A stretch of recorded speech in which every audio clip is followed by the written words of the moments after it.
Bismillahirrahmanirrahim. Assalamualaikum warahmatullahi wabarakatuh. Bismillah, walhamdulillah, wassalatu wassalamu ala rasulillah. Subhanaka la ilma lana illa ma 'allamtana innaka antal alimul hakim. Wala haula wala quwata illa billahil aliyyil azim. Amma ba'du. Yang terhormat Bapak Slamet Riyadi, Eskom Mkom, selaku dosen pengampu mata kuliah Sistem Informasi Manajemen Pendidikan. Dan sebelumnya, perkenalkan, nama saya Cindy Marcelina Putri, NIM 2211160001, mahasiswi Institut Agama Islam Negeri Palangkaraya, Fakultas Tarbiyah dan Ilmu Keguruan, Program Studi Manajemen Pendidikan Islam semester 3.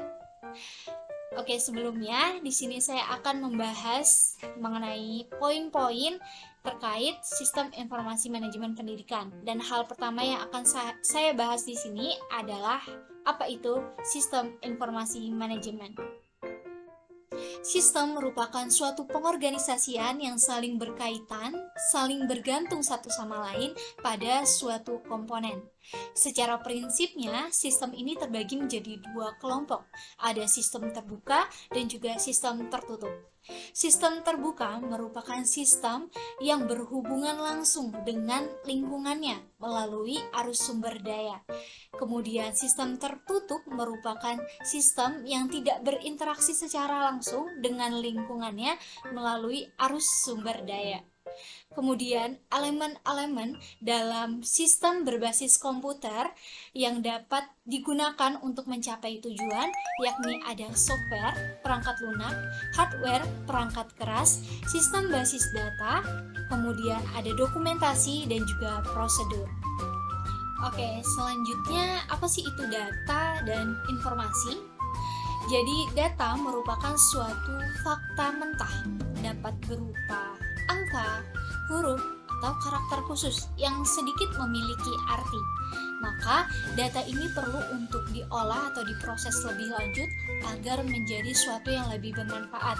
Salah satunya adalah data ini perlu untuk diolah dan diproses agar menjadi sebuah informasi.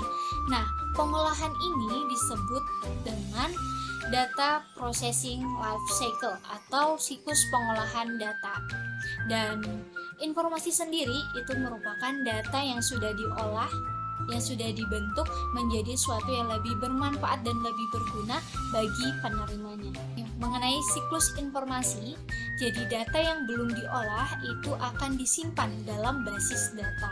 Nah, nantinya data itu akan diambil kembali untuk diolah menjadi sebuah informasi. Data akan ditangkap sebagai input, kemudian diproses kembali melalui model tertentu hingga membentuk sebuah siklus yang biasa disebut dengan information cycle atau siklus informasi. Dan informasi ini memiliki kriteria sehingga informasi itu dapat dikatakan informasi yang berkualitas. Jadi adapun kriteria itu yang pertama ada akurat. Jadi informasi itu harus bersifat akurat, yakni terhindar dari berbagai kesalahan. Jadi informasinya itu fakta gitu. Kemudian yang kedua, informasi itu harus tepat pada waktunya. Tidak boleh informasi yang telah lalu, informasi lampau itu diberikan ke khalayak. Jadi harus informasi yang memang sesuai dengan kondisi saat itu, tepat pada waktunya. Dan kriteria yang ketiga adalah informasi tersebut harus bersifat relevan, yakni informasi ini memberikan sebuah kebermanfaatan untuk penerima informasi. Nilai suatu informasi itu ditentukan oleh dua hal. Yang pertama itu adalah manfaatnya, kemudian yang kedua itu biaya mendapatkannya. Informasi dikatakan bernilai secara umum apabila manfaat itu lebih efektif daripada biaya mendapatkan informasi tersebut. Dan berikutnya kita masuk kepada pengertian sistem informasi. Nah, sistem informasi merupakan seperangkat komponen yang saling berkaitan yang berfungsi untuk memproses, menyimpan, dan mendistribusikan informasi untuk mendukung keputusan pada suatu organisasi. Sistem informasi itu terdiri dari komponen-komponen yang biasa disebut dengan blok bangunan, blok masukan, blok keluaran, blok model, blok teknologi, blok basis data, dan blok kendali. Nah, keenam blok ini yang menjadi suatu komponen dari sistem informasi itu akan saling berinteraksi satu sama lainnya sehingga membentuk satu kesatuan untuk mencapai sasarannya. Selanjutnya, sistem informasi manajemen atau yang biasa disebut dengan SIM. SIM ini selalu berhubungan dengan pengolahan informasi berbasis komputer. SIM juga melakukan fungsi-fungsinya untuk menyediakan semua informasi yang akan mempengaruhi semua operasi organisasi. Dalam sistem informasi manajemen itu ada yang disebut dengan pengembangan sistem. Nah, pengembangan sistem ini berarti menyusun suatu sistem yang baru untuk mengganti sistem yang lama secara keseluruhan atau memperbaiki sistem yang telah ada. Pengembangan sistem ini diharapkan dapat memberikan peningkatan pada sistem, yang berarti itu ada kinerjanya, peningkatan kinerja, informasi, ekonomis, kemudian pelayanannya juga, dan lain sebagainya. Adapun prinsip-prinsip dalam pengembangan sistem, yakni sistem yang dikembangkan adalah untuk manajemen, kemudian sistem yang dikembangkan juga merupakan investasi modal yang besar, kemudian sistem yang dikembangkan memerlukan orang-orang yang terdidik. Kemudian dalam pengembangan sistem itu tidak harus urut, dan dalam pengembangan sistem juga jangan takut untuk membatalkan suatu proyek. Dan yang terakhir, perlunya dokumentasi sebagai pedoman dalam pengembangan sistem. Selanjutnya, tahapan utama siklus hidup dalam pengembangan sistem ada perencanaan sistem, analisis sistem, desain sistem, seleksi sistem, implementasi sistem, dan juga perawatan sistem. Kemudian mengenai metodologi dalam pengembangan sistem, itu secara umumnya menggunakan metodologi analisis dan desain sistem. Nah, metodologi ini digunakan dengan melalui tahapan analisis dan juga desain. Kebijakan dan perencanaan sistem. Kebijakan sistem merupakan landasan dan dukungan dari manajemen puncak untuk membuat perencanaan sistem. Nah, perencanaan sistem merupakan suatu pedoman yang digunakan untuk melakukan pengembangan pada sistem.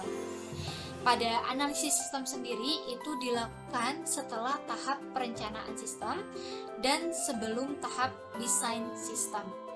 Nah, tahapan-tahapan dalam analisis sistem ini yakni mengidentifikasi masalah, memahami kerja dari sistem yang ada, kemudian menganalisis sistem, dan juga membuat laporan hasil analisis.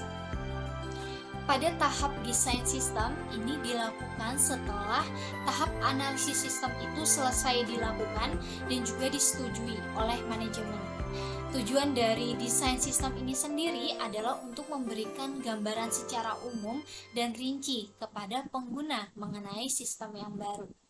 Nah, pada tahap desain sistem ini sebenarnya menggunakan teknik-teknik yang digunakan pada tahap analisis sistem seperti flowchart dan juga formulir-formulir. Akan tetapi ada nih teknik-teknik tambahan yang digunakan pada tahap desain sistem ini seperti sketsa di atas kertas kosong dan juga pembuatan prototip. Setelah teknik desain sistem, kemudian ada juga desain komponen sistem, desain teknologi, desain model, desain basis data, desain masukan, desain keluaran, dan juga desain kontrol. Kemudian sampailah kepada laporan desain. Nah, melalui laporan desain inilah analisis sistem akan menginformasikan kepada pemakai sistem dan juga manajemen apakah sistem seperti ini yang mereka butuhkan. Pembahasan kedua di sistem informasi manajemen yakni ada sistem manajemen basis data. Nah, pada basis data yang lengkap itu terdapat komponen-komponen utama di dalamnya, yakni ada perangkat keras, ada sistem operasi, ada basis data, dan ada sistem pengolahan basis data serta pemakai. Nah, mendasari struktur basis data adalah model data yang merupakan sekumpulan cara atau peralatan untuk mendeskripsikan data-data. Model data ini itu terdapat model ERD, kemudian ada model basis data relasional, model basis data jaringan, kemudian ada model basis data berbasis objek, dan lain sebagainya. Manajer penyimpanan sangatlah penting sebab basis data secara tipikal membutuhkan sejumlah besar ruang penyimpanan. Dan query processor juga sangatlah penting sebab ia membantu basis data untuk menyederhanakan dan memfasilitasi akses pada data. Dan kebanyakan pengguna sistem basis data saat ini tidak terlalu peduli dengan letak sesungguhnya sistem basis data, yang mana mereka terhubung lewat jaringan antar komputer. Dalam sistem informasi manajemen pendidikan, pembahasan selanjutnya adalah mengenai pemodelan proses perangkat lunak. Untuk menangani masalah industri, tim rekayasa perangkat lunak perlu mengintegrasikan dengan strategi pengembangan yang mencakup proses, metode, dan alat-alat bantu. Perkembangan perangkat lunak dapat dilihat sebagai lingkaran pemecahan masalah dengan 4 keadaan.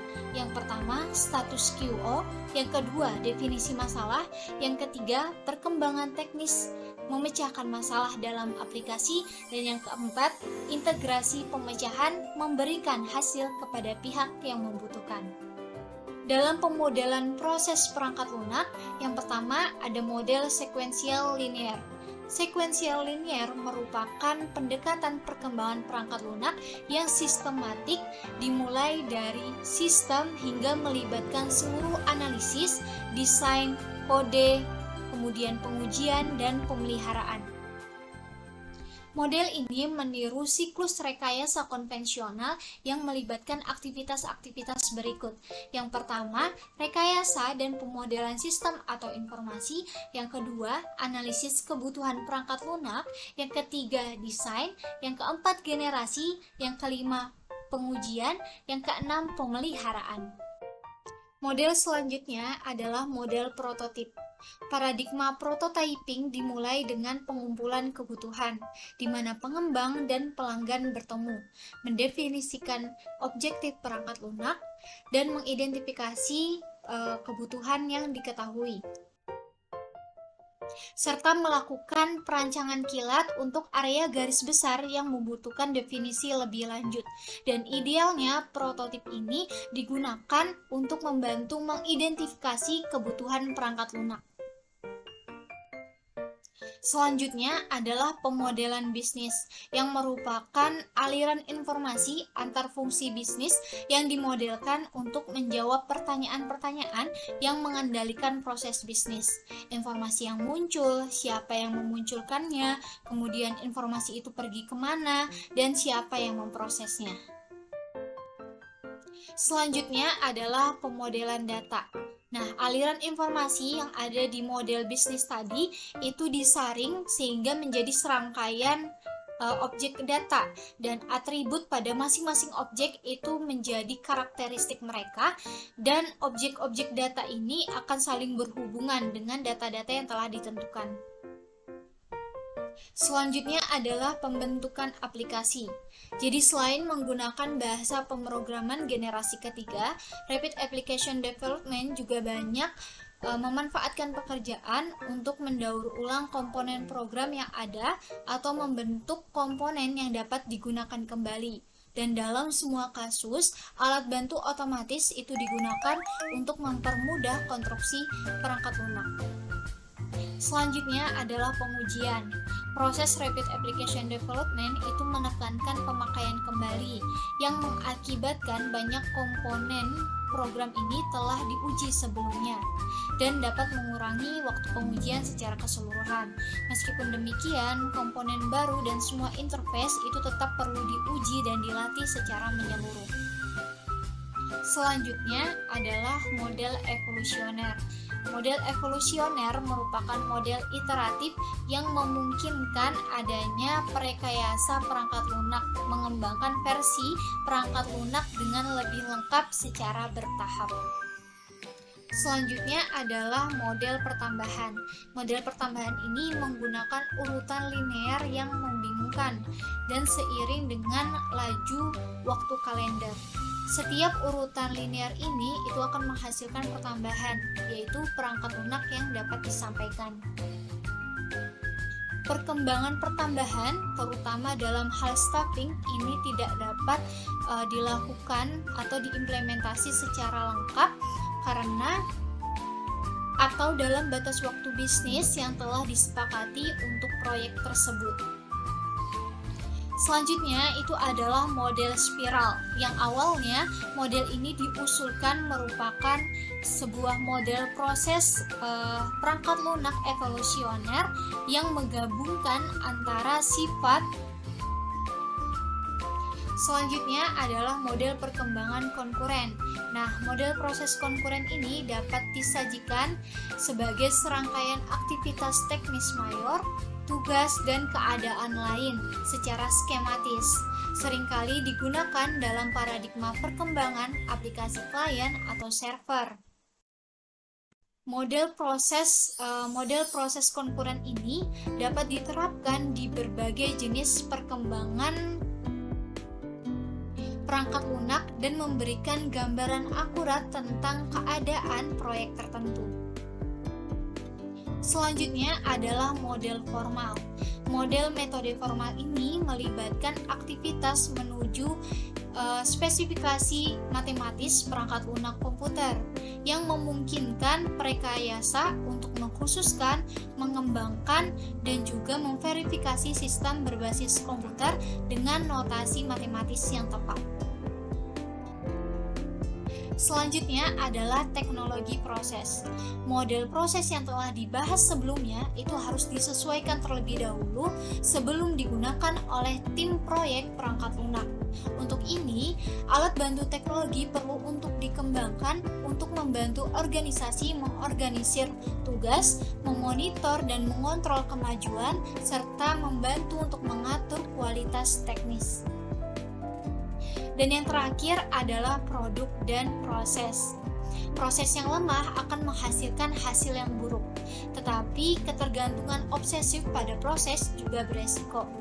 Semua manusia, semua kegiatan yang manusia lakukan itu dapat menjadi proses, akan tetapi kita cenderung untuk menarik diri dari sesuatu hal yang tidak memuaskan terhadap penggunaan kembali suatu produk oleh diri sendiri atau orang lain.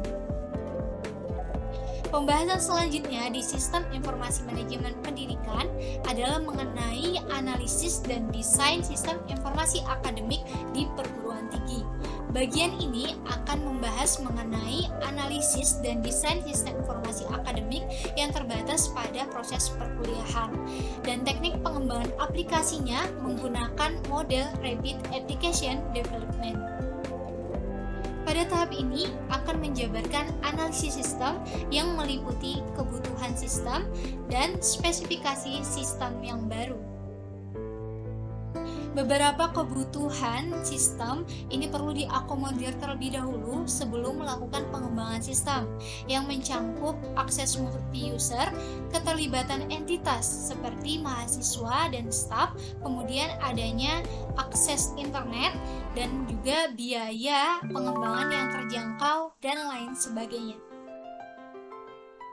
Adapun spesifikasi sistem yang baru diantaranya adalah penggunaan bahasa pemrograman berbasis web dan server online yang memungkinkan akses aplikasi dari seluruh dunia yang terhubung ke internet. Kemudian, manajemen server dan berbagai tol pendukung disediakan untuk integrasi dengan berbagai teknologi baru di masa depan.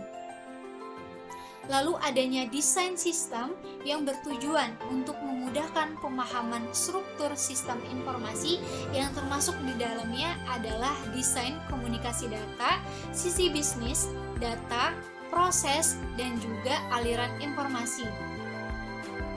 Sistem komunikasi data merujuk pada arsitektur jaringan komputer, tempat aplikasi sistem informasi akademik diimplementasikan.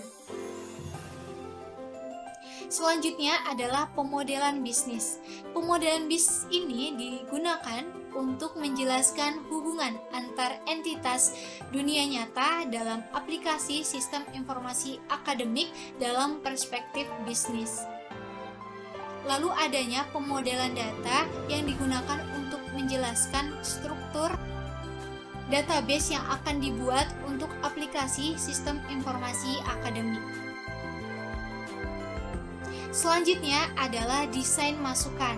Desain masukan ini melibatkan formulir-formulir antarmuka pengguna dalam berinteraksi dengan sistem, di mana pengguna memberikan data sebagai masukan, kemudian diproses oleh sistem menjadi keluaran, baik untuk proses internal atau laporan untuk pengguna. Oke, dalam desain masukan itu ada beberapa aplikasi. Di antaranya yang pertama ada aplikasi admin. Nah, di dalam aplikasi admin ini ada desain masukan, yakni yang pertama ada halaman login admin, kemudian halaman utama admin, halaman administrasi data mahasiswa, halaman administrasi data staf, halaman administrasi data mata kuliah, halaman administrasi data kelas, halaman administrasi data sesi perkuliahan, halaman administrasi data aktivasi KRS, dan lain sebagainya.